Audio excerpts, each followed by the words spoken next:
j'étais pas du tout satisfait. kon lim ñu tontu neexul. non pas du li mu tontu neexul c'est-à-dire que je n'ai appris rien de nouveau quand il fallait dire bleu tu dis vert. mais mënoo am lu neex. on n'est pas allé pour faire une médiation on n'allait pas pour faire une supplice on allait pour demander et très sincèrement à un camarade de parti à un frère de parti de revenir dans la lignée du parti mais gis nga askan bi lan lañ ñu toppee. askan bi lan lañ ñu bëggee à travers ñun notre idole Ousmane Sonko mais dëgg gi leen doon wax ak yaakaar bi ñu teg seen kaw Ousmane Sonko di ko prôné avec la pensée de tout Pastef, Diomaye compris. Il n'a pas dit qu'à chaque fois il l'appelait pour le concerter. Avant muy jël ay décisions. donc dëgg googu ñu doon wax dëgg googu ñu doon prôné tax na askan bi yëpp gëm suñu idole muy Ousmane Sonko mais wax ji gën a rëy mooy buñ ko bëggee sànq xale yi jóg na du fi amee sacrifié wu nit il faut ñu libérer le Sénégal et pour libérer le Sénégal il faut protéger Ousmane Sonko. moo tax waxu Cheikh Bara Ndiaye bi jaaxal ma il faudrait que ñu sauver le Sénégal pour sauver le Sénégal ça ne peut passer que par Ousmane Sonko donc il faut protéger Ousmane Sonko dans la protection de Ousmane Sonko pour sauver le Sénégal mu am ci ñu yàq seen bakkan am ci ñu dee am ñu laggi am ñu tëj kaso am ñu torturé mais nous leur avons promis ba mu méttee ni leen lii du nen ñun bi nit ñi gaañoo ñu dem seen kër ñun magi Pastef ñuy dox di toog di waxtaan ak askan bi mais on était convaincu que ñun bis bu ñu jëlee nguur gi lii du neen ñaareel ba lu indi coow li yëpp alal askan bi doon pasar pasari ils sont tous devenus des multimilliardaires combien de fois ici dans ces plateaux là j'ai dit que ku masa lekk 1 franc di nga ko yàbbi dama amoon conviction sur la promesse et sur la conviction du parti ça fait 2 ans presque mais le président n'a pas appuyé sur l'accélérateur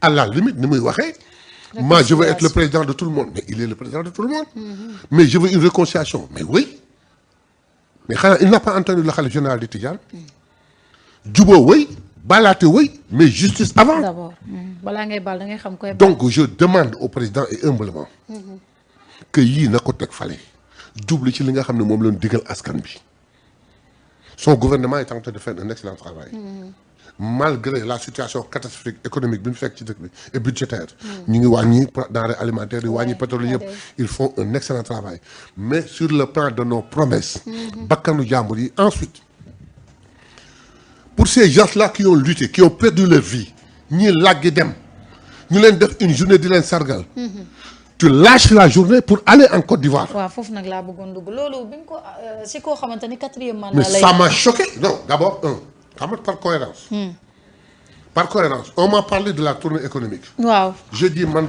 je vais être cohérent bi ko Macky dafee plateau yi leen topp waaw noonu Macky ay tappale la ay politique lay def ay nu mu sax mobilisation lay def tey jii pour les mêmes raisons sama nit wax ni da koy def Diomaye ah non je vais être cohérent ba may xam lan la du ma ko nangu d'accord ci tournée économique non bu doon suma sago benn style lay wut mais pas bii mënu ma ko bañoon Macky nangul ko deuxièmement la journée là ñuy honorer xale yi nga xam ni seen deret bu tuuru seen bakkan moo la indi à la présidence nga bàyyi ko fi dem fekk ji benn prestation de serment sur un président qui a fait 4 mandats alors que yow ñu xeex 3 mandats ba ay bakkan tuuru yow nga xeex 3 mandats toog dans tous les plateaux defaan ko tey ngay dem prestation de serment 4e mandat deuxièmement je reviens sur ce que Cheikh Bara a dit et qui m'a fait rire depuis que Diomaye a prêté serment à aujourd'hui qui a vu Diomaye rire au Sénégal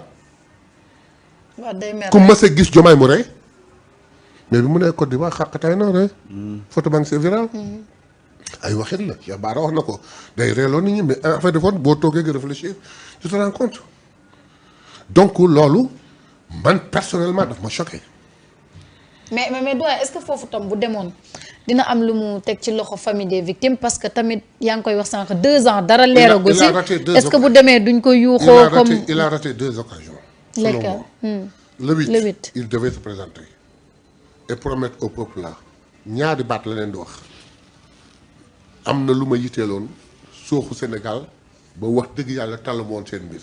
maa ko digge woon bu soobee yàlla képp koo xam ni gaañ nga wala rey nga. wala toroxal nga bu soobee yàlla di nga fay. ñaareel ba képp ko lok seen alal bu moomul dana ko yàbbi ñaari phrase yooyu la waroon wax wàcc génn il serait sorti avec un succès. dafay génn ak succès. ñëwul keroog journée des martyrs. bu yegg si woon même bu amoon yëngatu il dit je comprends j'ai très bien compris mais Macky bi mu jaaxle dafa ne je vous ai entendu. xale yi ni tekk. mais après mu def leneen mais kii mënoon na ñëw taxaw xale yi yoo ne je vous ai entendu. mais nag dëgg dafa am lu ma gënoon soxal topp seen bëgg-bëgg ba réew mi soox talu ma ko woon seen premier mi talu ko woon samay mi talu ko woon tey bi nga xamee ne alhamdulilah rabbil alamin xel dal na li ci des ci yéen laay jublu gis nga seen yii dinaa ko faj justice dina am te gis nga ñu jël seen alal dina ko fay mais jeex na il serait sorti avec un succès ça lui prendrait même pas 30 minutes il présente ses excuses pour partir et jël avion dem Côte d'Ivoire il l'a pas fait. mais à ce rythme là bi justice bi di dox xam nga Ousmane bi mu taxawee ci journée des martyrs bi wax na sax ba wax ci kaawam que ni am na ay magistrats comploteurs yoo xam ne ñu ngi fi ba tey te loolu kiy siège ci biir magistrature bi moom rek moo mën a def raxas bi pour que justice bi ñu bëgg moom parce que nag à un moment donné xàmmeetuñu justice bi ndax li jëm ci reddition des comptes ça fait presque des mois dafay stand by taxaw. mais li ma la bëgg wax li ci nekk moo ci nekk li Ousmane Sonko wax dafa leer nañ. gis nga avec le système là. justice bi la fa nekkoon ña fa nekkoon place yanu nekkoon lan doon doxale moo fi nekk mais ay nit mënuñu soppeeku donc li war mooy raxas ba mu set wecc teg mais Macky Sall bi ne mënul def réew mi yàq na réew mi yéen na alal réew mi lu ko def dañ ko seppi moo gouvernement yëpp génnee assemblée nationale lu ko def dañu seppi 100 et quelques députés 130 députés changé leen gouvernement bi lu mu def génne gouvernement bi yëpp def ci gouvernement bi bees mais ñaari structure yaa ngoog des na benn muy la justice qu'est-ce qu'il attend pour changer la justice am nañu état bu am nañu kii exécutif bu wér am législatif bu wér lu ci des mu justice bu wér commence par changer les gens ils sont pas éternels dans un poste nga génne leen teg fa mais y a des magistrats verts y a des magistrats yoo xam ni wax dëgg yàlla ñu gëm yàlla te bëgg seen liggéey opté pour seen liggéey ñu ngi fii mais jox la ñu doxal waxoo ñu jàpp kenn wax ma ñu fekk sàmb këram jàpp ko yóbbu wax ma ñu jàpp Marieta fi këram fekk jàpp ko yóbbu ku deful waxul nëtt di nelaw gandaamam bandang mais xale yi képp ku leen rey ku leen làggal ku leen torturer ku leen nasaxal ka ka yabal ka ko fay ka ko recruter ka ko dëkkal ka daan dundal tous ces complices là dañ leen war a jàpp jox leen la justice ñu jàpp leen te waxagu ci ñaareel ba la taxoon gën ñu sonn mooy ñiy jël des multimillionnaires yi taxawaalu nii comme disait Waly Diouf Bodian on n'a que des opposants milliardaires alalu askan mi lañ def seen poste ñi naan suul nañ ko seen tool yeeg tout de tas choses ñu mener une enquête ensuite on était bien parti pour la reddition des comptes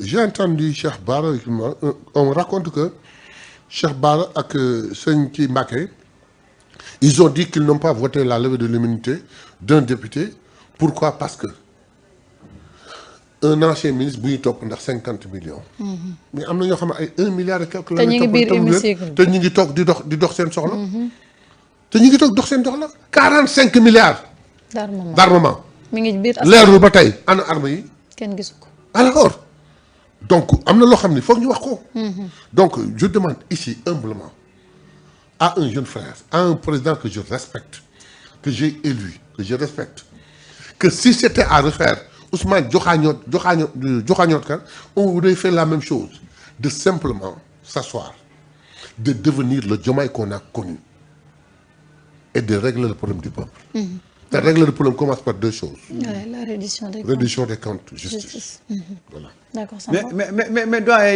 yow mi nga xam ne ànd nga ak le frère Diomaye yàgg ngeen cheminer dans l'opposition selon yow lan mooy expliquer tey comportement bi mais tu sais très honnêtement je ne reconnais pas Diomaye je ne le reconnais plus je le connaissais très discret je le connaissais très discret très calme très réfléchi et très véridique. mu neex ma loolu moo amoon mu naqadi ma looloo amoon. mais tey jii je ne sais pas si c'est l'effet de la République ou de je ne sais pas comment du pouvoir ou quelque chose comme ça. mais damay jeex pour retrouver benn ci qualité yooyu ma ko xamaloon. damay jeex pour retrouver ko et je ne parviens pas. Diomaye qui était calme très serein très véridique ah damay jeex pour trouver ay qualité yooyu je ne parviens pas toog naag moom Diomaye di wax je moi j'ai c'était pas le Diomaye que j'ai connu c'est pas le Diomaye que j'ai connu modestie zéro donc il faudrait que Diomaye yeewu ku ko mën a yee na ko yee malheureusement les gens sur qui on pouvait compter pour yee ko quelqu'un comme Barrow de par sa sortie nous a montré qu'il en est incapable que parewul pour loolu waaw léegi supposons yéen ci lii ngeen koy woo yëpp bu ci ñëwul waaw jusqu'à quand vous allez continuer à il y a deux faits et ça ce que je dis n'engage que moi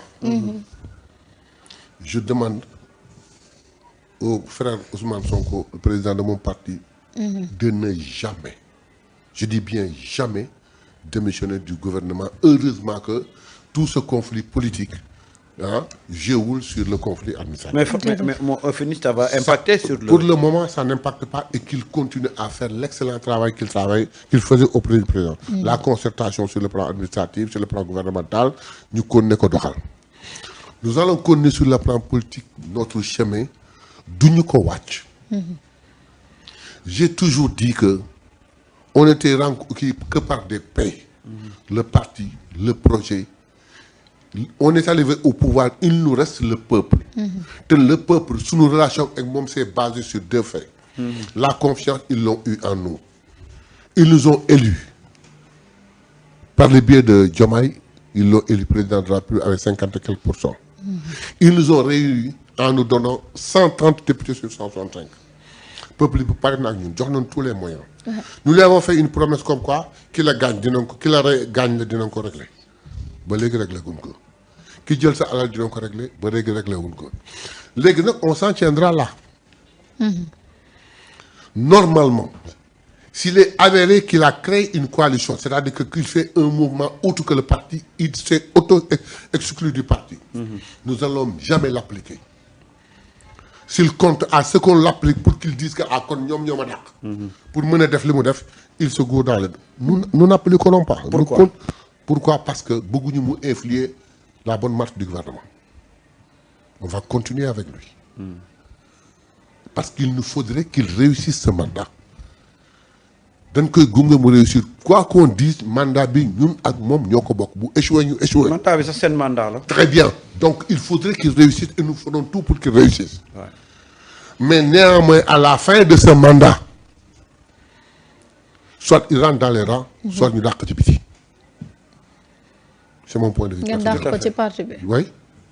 mais est-ce que moom génnewul boppam balaa ngeen koy dàq. loolu duñ ci sa tenu compte pour le moment. waaw parce que actuellement li tax ñu bëri jàpp ni dafay samp boppam pour deuxième mandat parce que coalition Mimi bi quand même mu ngi continuer di def ay recrutement wu nekk ci li mu nekk ki bindoon lettre ni Mimi la fa teg bindul lettre pour ni Mimi arrêté li ngay def alors que yéen ci seen parti ku fa nekk doo amee mouvement sax dañ lay dàq.